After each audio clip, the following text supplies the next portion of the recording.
Okay, so when I say the words ideal lover, what pops into your head, like right now? Is it a picture of someone, maybe how they look or what they do for a living? Let's kind of dig into that a little bit. Yeah, for a lot of us, it's like this. This mental checklist just materializes, right? You know the one, great body, impressive job, just oozing confidence. And look, there's nothing wrong with that stuff. But what if the real bedrock of a love that actually lasts is made of something else entirely? I mean, what if that very checklist is actually pointing us in the complete wrong direction? Let's dive into a totally different set of qualities, ones that might be way, way more important. All right, so the first quality we're going to talk about, it's a little backwards. Maybe not what you'd expect. It's not about searching for someone who's perfect. No way. It's about finding someone who is genuinely okay with their own imperfections. And let's be clear, this is not about putting weakness on a pedestal. It's the complete opposite. It's about celebrating the incredible strength it takes to just be honest about your flaws. It's that self-awareness to admit, hey, I'm not perfect, and then having the guts to actually own it. So what does that actually look like day to day? Well, it's the partner who can just come out and say, I'm feeling a little jealous right now, or man, I'm having trouble focusing today. They can literally look you in the eye and say, this is a part of me, and I need your help. And here's the big one. When you call them out on something, they don't get all defensive. They actually think about it and can apologize, for real. And really, that's what it all comes down to. Sure, a great resume might catch your eye at first.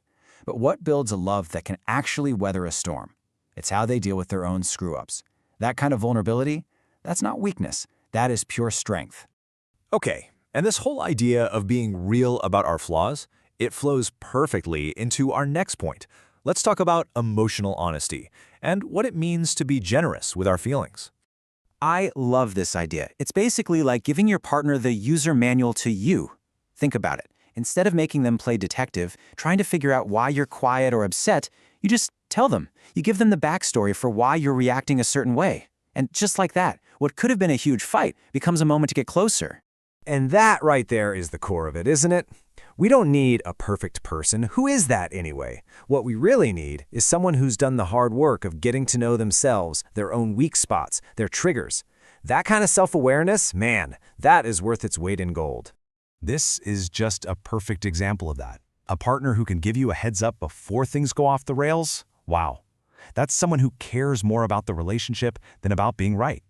They're basically an open book. And that honesty, it saves you from so much needless drama and hurt. All right, next up, we've got a killer combo, a real dynamic duo of qualities. These two things work together to create a space that just feels safe and, frankly, fun. We're talking about a very specific kind of humor and a spirit of generosity. So when we say humor, we're not talking about having these razor-sharp jokes that cut other people down. Nope. The best kind of humor, the most attractive kind, really, is the ability to laugh at yourself. It's being able to look at your own ridiculous moments and just chuckle, It shows you don't take yourself too seriously. And then there's benevolence. Now this is a game changer. It totally reframes how you see arguments. It's a conscious choice you make to start from the assumption that your partner has good intentions, even when what they're doing is driving you absolutely nuts. It's giving them the benefit of the doubt. It's the ultimate trust fall. And this quote, wow, it just puts it so beautifully. A partner with this quality doesn't just react to your anger on the surface. They don't just see the yelling. They look behind it with so much compassion, and they see the scared little kid in you that's actually in pain. They get it. They have the wisdom to know you are not your worst 5 minutes. They stop and think, okay, what's the context here? Maybe they're just wiped out from work or super stressed. And because they do that, they're more likely to offer a hug when you're expecting a fight. And that ability to see the context, it leads us right into our last couple of qualities. And these are the big ones, folks. They're all about getting to a really deep level of understanding and just pure acceptance. Now, emotional intelligence. That sounds so academic, right? But it's not about having a PhD. It's just about having a curious heart. It's the gut feeling, the empathy, to guess that behind someone's anger, there might be a whole lot of pain. It's about looking past the what they're doing and trying to understand the why. And you can actually think of it as a simple 3-step process. First, you just observe what's happening. Okay, they're shouting. But then, instead of just shouting back, you take a breath. That's step 2. Try to understand the feeling behind the action. There's got to be some hurt there. And finally, step 3, you go in with empathy. You get curious. I wonder what's really going on here. So when you mix all of this stuff together, the comfort with imperfection, the self-deprecating humor, that generous spirit, what do you get? You get this. You get a safe space, a place where you can finally let your guard down and just be your weird, wonderful, authentic self. Because they just get it. They know that normal is a total myth. Everybody's got their quirks, their own little brand of weird. And being with someone like that, it just feels like coming home. You can take off the mask. You don't have to put on a show. You can just breathe. You can just be. So, this brings us right back to where we started. That big question. After going through all of this, the answer's kind of obvious, isn't it? The truly ideal lover is not some perfect, flawless statue we're supposed to admire from afar. So maybe it's time to just rip up that old checklist. The new checklist, it's all about character, not about a resume.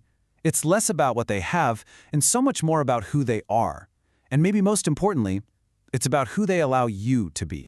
And honestly, if you take one thing away from this, let it be this. The single greatest gift a partner can give you is the space and the freedom to be 100% yourself. The right person doesn't just make you fall in love with them. They make you fall a little more in love with yourself, too. So, maybe this whole quest to find the ideal lover has been the wrong quest all along. Maybe the real prize isn't finding a perfect person, but finding someone you can be perfectly imperfect with. Someone you can build a love with that isn't flawless but is so, so real. And at the end of the day, isn't that a much more beautiful thing to hope for?